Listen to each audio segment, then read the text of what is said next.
In 1918, 5% of the world's population died from influenza. In 1945, a vaccine was invented that protects humans from influenza.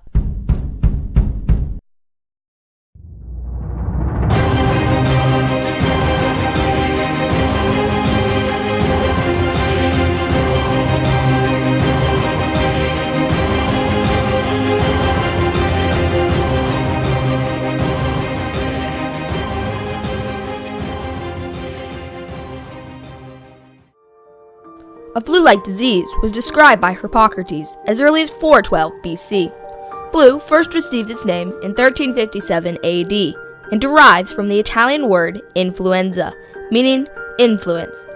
The flu was first documented in 1580 in Asia Minor and then spread to Africa, Europe, and ultimately America. Troops who unknowingly had the influenza virus were sent to non-infected areas to fight. As a result, the influenza virus spread to neighboring countries. The next recorded pandemic was the 1918 flu. It was the worst pandemic this country's ever known. It killed more Americans than all the wars in the 19th century combined.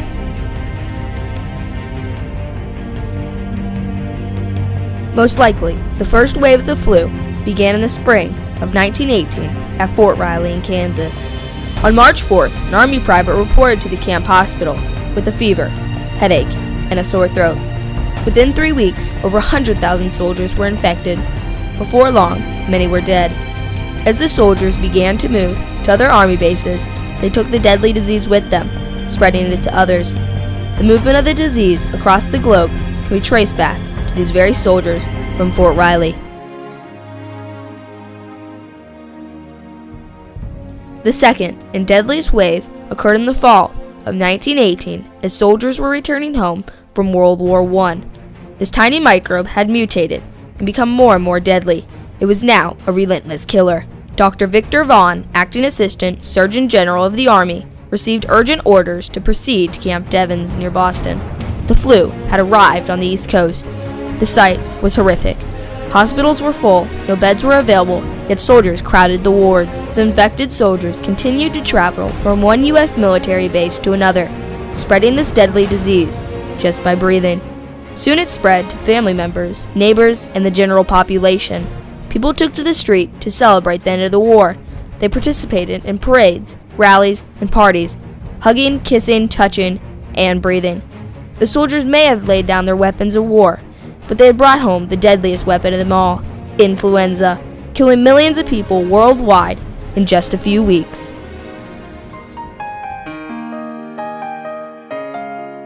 The third and final wave occurred during the winter of 1919 and killed 185,000 people.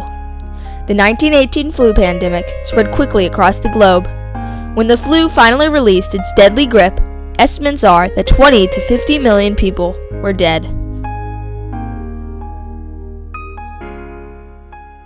To learn more about the influenza virus, we met with Terrence Tumpy, microbiologist and team leader of pathogenesis at the CDC in Atlanta, Georgia.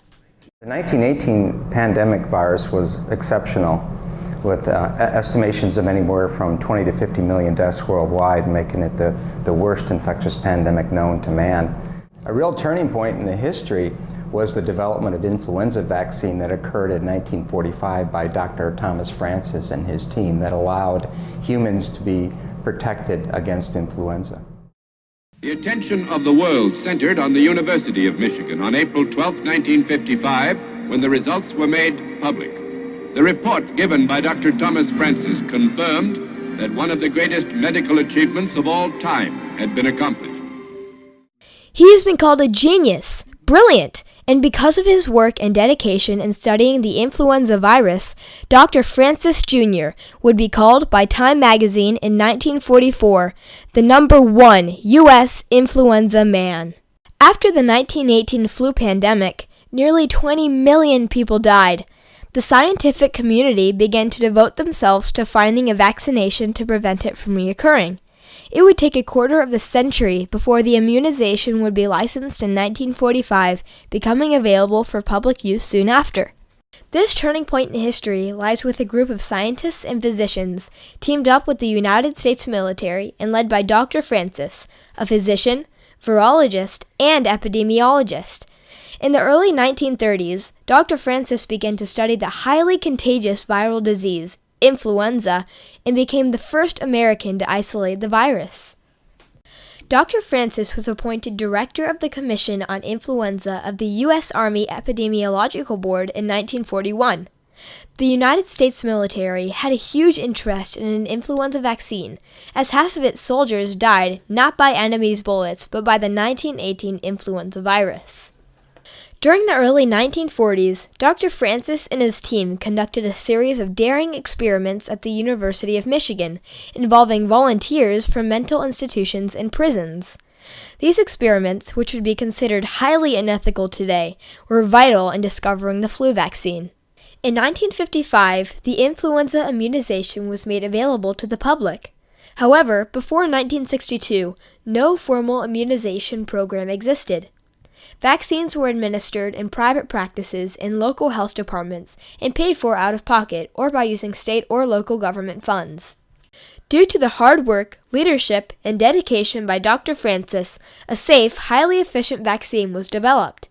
The influenza vaccine has prevented many from suffering illness and even death.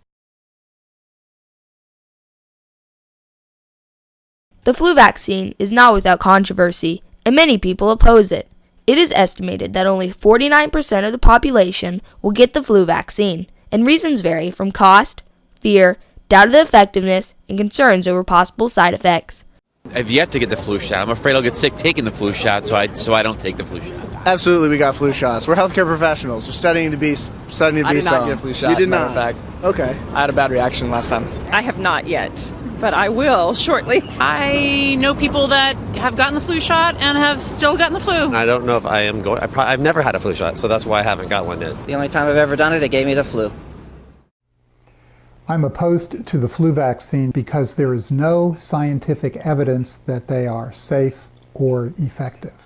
Until the pharmaceutical companies are held to the same level of accountability that anyone else is in matters of liability, we're not going to have the safe vaccines. Whether or not to get the flu vaccine is a question all people must consider. Do the benefits of protection outweigh the risks of the actual vaccine? The flu changed our lives. It took one of my children. I could have got Emily a flu shot. And I should have got Emily a flu shot. I should have got all the kids a flu shot. For information on this dilemma, we turn to Ali Khan, retired U.S. Assistant Surgeon General and current Director of the Office of Public Health Preparedness and Response at the CDC. Influenza vaccine is quite safe and saves thousands of lives every year. Its licensure in 1945 was a real turning point in how we can prevent influenza infection in our communities. Now, there's often a misconception about influenza vaccine. And it's important to remember that this is a killed preparation that can never cause flu. The 1918 flu pandemic taught the world an important lesson. Flu can spread and kill rapidly with no regard for demographics or geography. Heavily populated cities and the ability to travel quickly make it more at a risk today than ever. The American Medical Association recommends that all people above the age of 6 months receive the flu vaccine. Due to the invention of the flu vaccine and this important turning point in history, today the flu vaccine is readily available to the public. The World Health Organization holds 2 vaccine strategy meetings every year. Scientists determine which influenza subtypes should be targeted to develop a shot.